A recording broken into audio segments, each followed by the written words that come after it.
Hey, what's up, guys? So doing another What's Next. This is on Lyndon Arthur, undefeated light heavyweight, who came out of nowhere on Saturday, December 5th, pretty much, and upset former world title challenger Anthony Yarde by a 12-round split decision, and really surprised a lot of people, myself included. So,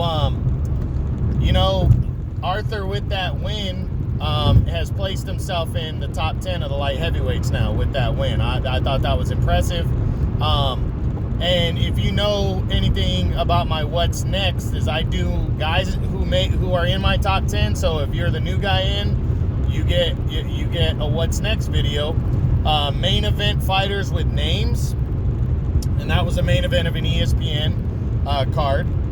And especially if you're the victor, and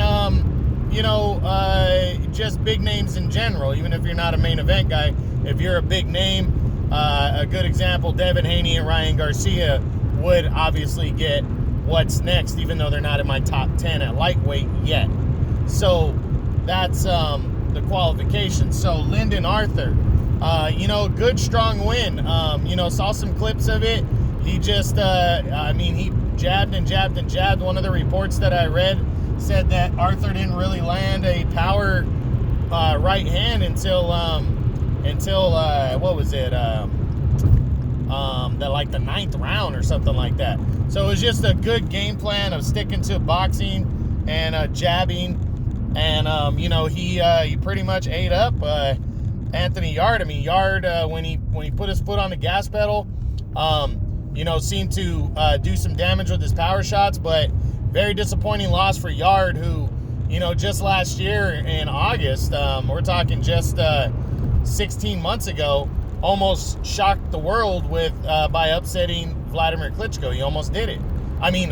Vladimir Klitschko, Sergey Kovalev. And, so disappointing that he came out against Lyndon Arthur and lost this fight.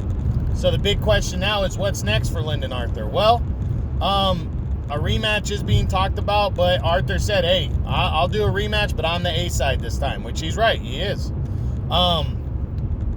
If a rematch does not occur, looked at his rankings. Coming into the fight, he was ranked number 6 in the IBF and number 6 in the WBO.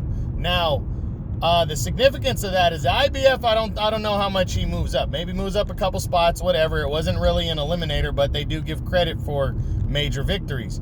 Now, the WBO is going to be the one that really is significant in this, because Anthony Yarde was number 4 in the WBO coming into the fight. He was number 4. Now, Lyndon Arthur was number 6 in the WBO.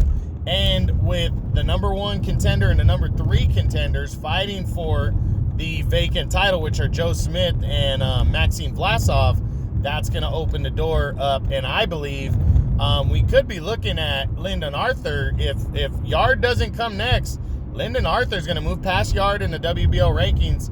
This guy could move all the way up to number 2 by the time Joe Smith and Maxim Vlasov determine who the next WBO champion is. So, very significant victory right here for Arthur. It could lead to a title fight sometime next year. It could lead to a mandatory number 1 contender fight against Usmanov or whatever the next guy's name is. So those are some options right now. That's just speculation, but that's what my knowledge of boxing leads me to think right there for the WBO rankings. Now let's run through the top 10 real quick and see any other options. So we start with number 1, undefeated Dimitri Bivol. If Arthur can't find another fight and he wants a title fight, Bivol will gladly give him a title fight, most likely, because Bivol can't seem to land anybody. I don't know if Arthur wants to go to a Bivol fight so quick. Bivol is very good, very talented, and he doesn't have a big name. So yes, it's a title fight, but it's a big risk, going against a guy as well polished and good as Bivol. So leaning towards a no, but I wouldn't completely rule it out. Now, number 2 is the undefeated unified champion Artur Beterbiev. I like that fight, but Beterbiev has, I don't know if he's doing an optional, but he has mandatories due. I don't think Beterbiev's available, so I'm going to say no, even though I think Arthur would probably want the fight. Number 3, Joe Smith Jr. Not next, because Joe Smith's fighting for the vacant title. But I wouldn't rule out these two guys locking up towards the end of next year if they make Joe Smith make a mandatory. But again, we're talking about what's next. So I'm going to say no to Joe Smith next. Number 4, Sergey Kovalev. I don't believe Kovalev wants a fight like this. Kovalev's going to want names, or he's going to want smoother sailing, not guys that are going to move around and box. So I'm going to say no. I don't see it. Eliter Alvarez, not a bad choice. Former world champion, but he's coming off the loss to Joe Smith Jr. I don't think he wants to risk it against a guy like Lyndon Arthur in his comeback fight. So I'm going to say no. Number 6, WBA regular champion, Jean Pascal. I think Pascal wants to come back and go against named fighters like a rematch with Badu Jack or somebody bigger. So I'm going to say no to this one. Number 7, American former interim champion, Marcus Brown. I don't think Marcus Brown, after 16 months off, and by the time him and Arthur would be able to fight, would want to come back in a fight like that. So I'm going to say no. Number 8 is Badu Jack, the former 2-division champ. He's not going to want to risk it against a guy with not a big name like Arthur, so I'm going to say no. Number 9 is Gilberto Ramirez. Ramirez is coming back at the end of this month. I don't think he wants to risk it against a guy on this level when Ramirez is already the WBC's #1 contender. He doesn't really have to do much to move in line for a title shot, and I think he wants to face bigger name opponents, so I'm going to say no.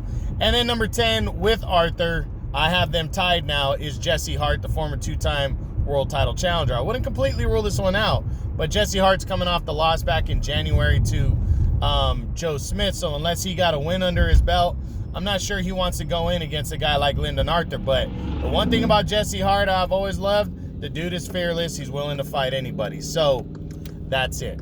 All right, guys. So Lyndon Arthur, big upset. If you didn't see it, December 5th, he upset Anthony Yarde and, has put his name in the top 10 now. Congratulations to him. So that's it. I hope you guys enjoyed this. True Boxing, you've been hit with the truth.